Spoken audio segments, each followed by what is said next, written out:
افغانستان، اب جو افغانستان کو بچانا ہے تباہی سے، تو وہاں ایک انسانی المیہ سے بچنا ہوگا۔ اس وقت جو ان کے اثاثے منجمد کر دیے گئے ہیں اور ان کا بینکنگ کا نظام مفلوج کر دیا گیا ہے، اس کا اثر تو ان کی عوام پر پڑے گا۔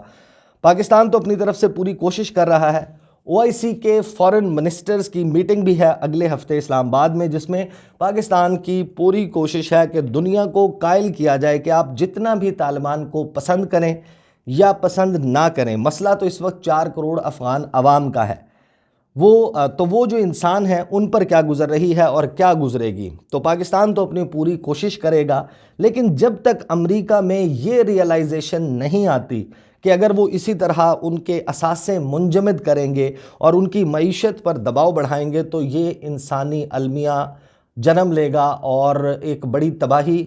پوری دنیا کی منتظر ہوگی۔ انہوں نے کہا جس طرف یہ جا رہا ہے تو اس کا نقصان سب کو ہوگا، پاکستان کو زیادہ ہوگا، لیکن ایران، یورپ اور دیگر ممالک بھی اس سے نہیں بچ پائیں گے۔ یہ پاکستان کے لیے بہت اہم ہے، افغانستان میں امن پاکستان کے لیے بہت اہم ہے، کیونکہ یہاں پر بات ہو رہی تھی، انہوں نے کہا مجھ سے پہلے بات ہو رہی تھی جیو اکنامکس کی اور کنیکٹیوٹی کی، علاقائی رابطے کی۔ یہاں سے ان کی سپیچ ٹرن لیتی ہے اور امریکہ اور چین کے تنازع کی طرف جاتی ہے۔ وزیراعظم عمران خان کہتے ہیں کہ جس طرح ابھی بات ہو رہی تھی جیو اکنامکس کی، تو پاکستان کنیکٹیوٹی چاہتا ہے، تمام وسطی ایشیائی ممالک سے ہمارے معاہدے ہوئے ہیں، ان کی بھی خواہش ہے کہ پاکستان کے ذریعے گوادر کے اور کراچی کی بندرگاہوں کے ذریعے وہ پوری دنیا کے ساتھ تجارت کریں، لیکن درمیان میں افغانستان موجود ہے اور اس سارے معاملے کے لیے، کنیکٹیوٹی کے لیے افغانستان میں امن ضروری ہے۔ پھر وزیراعظم عمران خان مینشن کرتے ہیں کنیکٹیوٹی کے پروجیکٹس کو مینشن کرتے ہوئے CPEC, China Pakistan economic corridor, اور چائنا پاکستان اکنامک کوریڈور کا لفظ ہی جو ہے وہ بولتے ہوئے ساتھ ہی وہ یہ کہتے ہیں کہ سی پیک ہمارے لیے بہت اہم ہے، لیکن اس معاملے میں ابھی دیکھنا ہوگا۔ جیسے شاہ جی بیٹھے ہوئے تھے سامنے، وزیر خارجہ شاہ محمود قریشی، ساتھ ہی پاکستان کے جو سابق سفیر ہیں امریکہ کے لیے اعزاز احمد چودھری موجود تھے، اسکالرز، ریسرچرز اور اسلام آباد بیسڈ جو ریٹائرڈ ڈپلومیٹس ہیں وہ وہاں پر موجود تھے، میڈیا کے لوگ بھی موجود تھے۔ وزیراعظم عمران خان نے کہا، جیسے ابھی شاہ جی نے کہا کہ یہ جو سرد جنگ کی طرف صورتحال جا رہی ہے، جو سچویشن اس وقت ایک کولڈ وار کی طرف جاتی ہوئی دکھائی دے رہی ہے اور بلاکس بن رہے ہیں دنیا میں،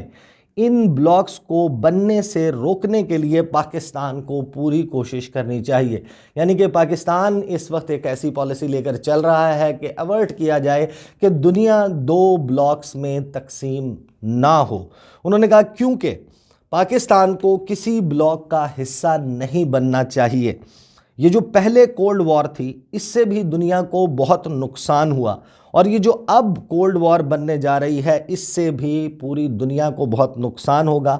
پاکستان، یعنی کہ پاکستان کے حوالے سے انہوں نے کہا کہ ہم وہ ملک نہیں چاہتے جو پھنس جائے، جس طرح پھر وہ ماضی کا حوالہ دیتے ہیں کہ جس طرح لاسٹ ٹائم آخری مرتبہ جس وقت کولڈ وار ہوئی تھی ہم اس کا حصہ بنے تھے۔ ہم چاہتے ہیں کہ اب ہم لوگوں کو اکٹھا کریں، ممالک کو اکٹھا کریں، اور کہتے ہیں کہ ہم نے بڑی کوشش کی جب سعودی عرب اور ایران کا سٹینڈ آف تھا۔ یہ اگزامپل دی وزیراعظم عمران خان نے کہ جب ایران اور سعودی عرب کا سٹینڈ آف تھا تو پاکستان نے بڑا کردار ادا کیا، اور دونوں ممالک کے حوالے سے پاکستان نے کوشش کی، اور دونوں ممالک نے ہماری کوششوں کو ستائشی نظروں سے دیکھا، اس کو اپریشیٹ کیا گیا کہ پاکستان اس وقت ڈیفیوز کرنے کی کوشش کر رہا تھا ایران اور سعودی عرب کے درمیان ٹینشنز کو۔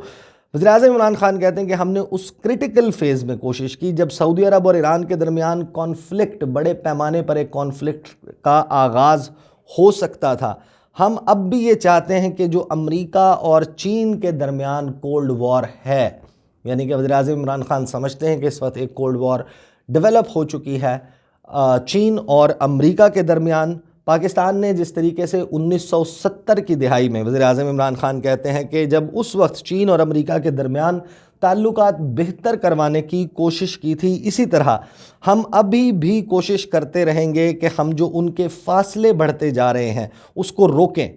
پھر وزیراعظم کہتے ہیں کہ اگر ٹریڈ میں مقابلہ ہے، اگر تجارت کا مقابلہ ہے، تو تجارت کا مقابلہ تو دنیا کی تاریخ میں ہمیشہ سے رہا ہے، لیکن یہ اس سے آگے کی طرف نہ چلی جائے۔ جس طرح ماضی میں امریکہ، مغربی ممالک اور سوویت یونین کے درمیان لڑائی ہوتی ہوئی دکھائی دی تھی، ماضی کی طریقے سے جس طرح ماضی میں ہوا وہ نہ ہو جائے۔ تو ایک بات واضح ہو گئی، وزیراعظم عمران خان پہلے دفتر خارجہ کے ذریعے حکومت نے پولائٹلی ریفیوز کیا، اور آج میرا خیال ہے کہ وزیراعظم عمران خان کی اس تقریر کا مخاطب جو ہے وہ دو لوگ تھے۔ ایک امریکہ کے صدر جو بائیڈن، جو کہ اپنی پالیسیز سے اس دنیا کو ڈیوائیڈ کرتے ہوئے نظر آ رہے ہیں، اور دوسرے ہمارے مشرقی پڑوسی کہ ملک جو ہے انڈیا، اس کے وزیر اعظم نریندر مودی کو بھی ایک سخت پیغام دیا گیا۔ اس پر میں بتا چکا ہوں کہ میں اگلی ویڈیو میں بات کروں گا، لیکن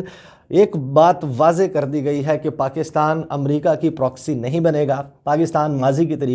ماضی میں جس طریقے سے پاکستان ایک پالیسی رکھتا رہا، اب وہ پالیسی نہیں چلے گی۔ ایک بڑا اور بولڈ ڈیسیجن ہے، اس کے ریپرکشنز بھی آ سکتے ہیں۔ اس وقت پاکستان میں بھی ایک ڈیبیٹ چل رہی ہے، ایک پوری لابی ہے جو سرگرم ہے، یہ گفتگو کر رہی ہے کہ حکومت نے ایک ایسا فیصلہ لیا کہ جس کا خمیازہ بھگتنا ہوگا۔ خمیازہ تو خیر میری رائے میں ہم 74 سال سے بھگت رہے ہیں، ماضی میں جو ہم نے پالیسی رکھی۔ میں لاسٹ ویڈیو میں بھی یہ کہہ چکا ہوں کہ وہ پالیسی تھی کہ running with the here and hunting with the hound. ہم تمام گھر راضی رکھنے کی کوشش میں اپنے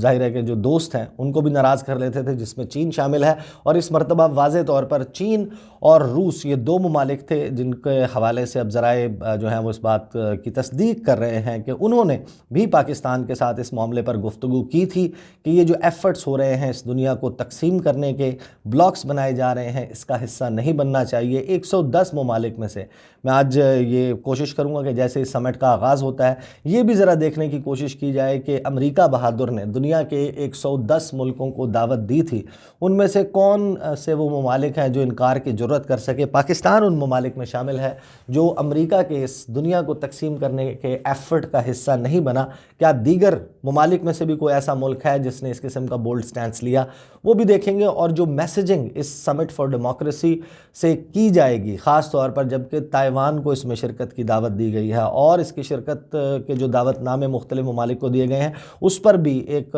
بہت بڑا ہنگامہ کھڑا ہوا ہے، ڈیبیٹ چل رہی ہے، اور چین اور روس اس کی کھل کر مخالفت کریں۔ وہاں سے کس قسم کا پیغام آتا ہے اس کو بھی میں انشاءاللہ آنے والی ویڈیو میں کور کرتا رہوں گا۔ اگلی ویڈیو میں آپ کے ساتھ ملاقات ہوگی، مجھے اجازت دیجیے، اللہ حافظ۔